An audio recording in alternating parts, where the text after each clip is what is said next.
Olha, ontem moradores da região de Cujubim bloquearam a BR-364. O ato é organizado pela Associação dos Produtores Rurais e Pecuaristas Soldado da Borracha. Eles pedem o fim do embargo ambiental em uma área que era destinada ao extrativismo. O Rinaldo Moreira está acompanhando esta situação e vai trazer detalhes para a gente a partir de agora. Deixa eu cumprimentar aqui o Rinaldo. Olha só, a BR ela foi liberada na tarde de ontem, mas hoje pela manhã voltou a ser bloqueada.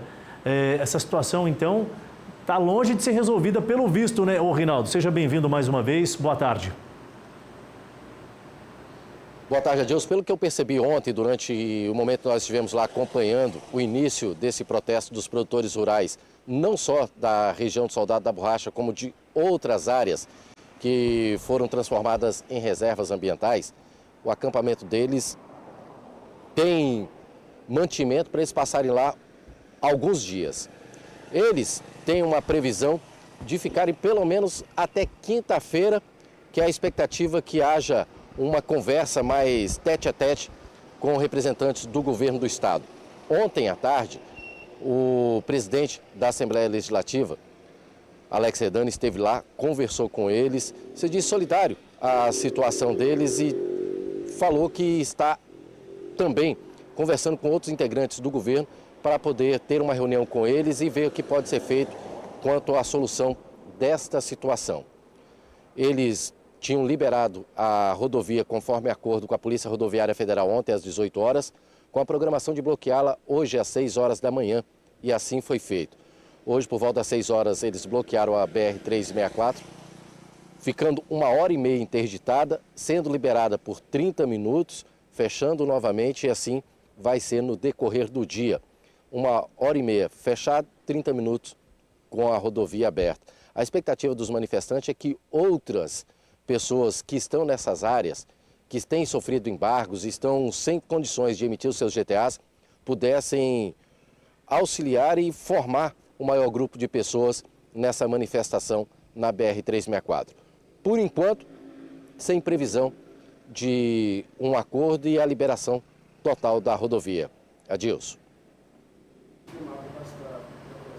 Rinaldo, muito obrigado. Só me explica direitinho, o presidente da Assembleia esteve ontem lá conversando com a liderança do movimento, é isso, Rinaldo? Exatamente. O deputado estadual Alex Redani, presidente da Assembleia Legislativa, ele tem postado vídeos constantemente dizendo-se solidário aos produtores, inclusive criticando a situação como essas reservas foram criadas, dizendo que não houve aquele momento para ouvir os produtores, para saber como estava a situação nessas localidades. Portanto, ele está sendo uma das pessoas que está intermediando essas conversas com os produtores e também com o governo do estado. Só que isso vai muito acima daquilo que é possível fazer através do estado, né? Já que é uma lei que cria essas 11 reservas e agora meio ambiente, Ministério Público Federal está tudo de olho no desenrolar dessas situações também, Adilson. Rinaldo, então tem dois pontos que chamam a atenção. O primeiro deles é, o movimento falava que só liberaria a rodovia, a BR, caso tivesse a sua voz sendo ouvida por uma das lideranças estaduais. Aqui tudo indica, tem sido ouvido. O presidente da Assembleia esteve já dialogando. Agora, o outro ponto que a gente gostaria de entender e chama a atenção, eu não sei se a gente já conseguiu apurar isso aí, Rinaldo, a Polícia Rodoviária Federal, por se tratar de uma rodovia federal, e a reivindicação é sobre uma pauta federal também. Isso é decidido pelo governo federal, né? O que eles buscam, só quem tem a caneta é o governo federal para dar a decisão especificamente. Alguns pontos, é claro que o Estado pode, sim, ser uma instituição que possa validar e dar forças ainda ao movimento, é claro. Agora, da legalidade desse fechamento, a gente está falando de 1h30 de interrupção. As filas devem ser quilométricas. A PRF tem dito o que sobre essa questão? O movimento, ele dá legalidade, ele deve permanecer sem um prazo determinado? Como é que fica esse imbróglio aí, Rinaldo? Não desmerecendo o movimento.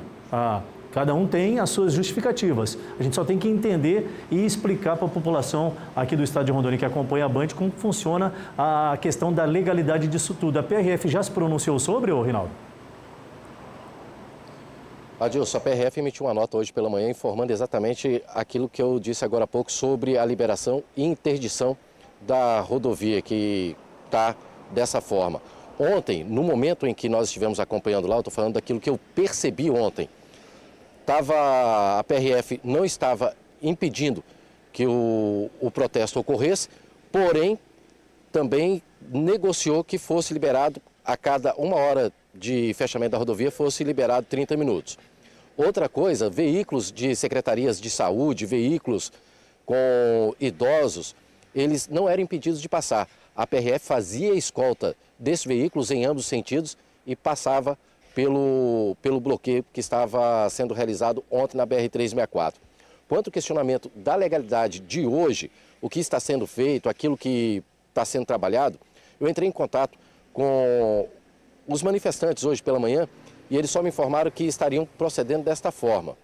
E até o momento, eu também tive um problema com o celular, eu não consegui um contato direto com a assessoria de comunicação da Polícia Rodoviária Federal sobre essa questão. 1h30 de interdição é um tempo considerado razoável?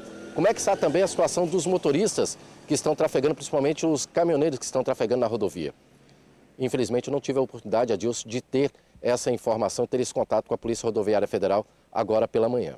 Então, fazendo um resumo, a gente deixa bem claro aqui que a manifestação ela vem se dando completamente de forma pacífica, né? Não há relatos de algum tipo de avanços em cima do direito do próximo, a não ser o de ir e vir, mas parcialmente está sendo liberado. Inclusive, o campo do diálogo vem predominando. Haja vista que você apurou e muito bem essa questão das tratativas com relação à Polícia Rodoviária Federal e as lideranças do movimento, e principalmente dando a prioridade aos veículos que têm a devida emergência para transitar pela BR. Então vamos continuar de olho aí, Rinaldo, monitorando e informando a população do estado. O ideal mesmo é quem não tem a extrema necessidade de fazer esse trajeto que evite nos próximos momentos, porque o transtorno está sendo muito grande. 1h30 aproximadamente de fechamento, meia hora de liberação. Imaginem a quantidade quilométrica de veículos em ambos os lados na BR-364, tanto sentido Ariquemes quanto Ariquemes-Porto Velho. Rinaldo, parabéns pelo conteúdo que você traz e compartilha com a audiência da Band. Daqui a pouquinho você volta para outro assunto também.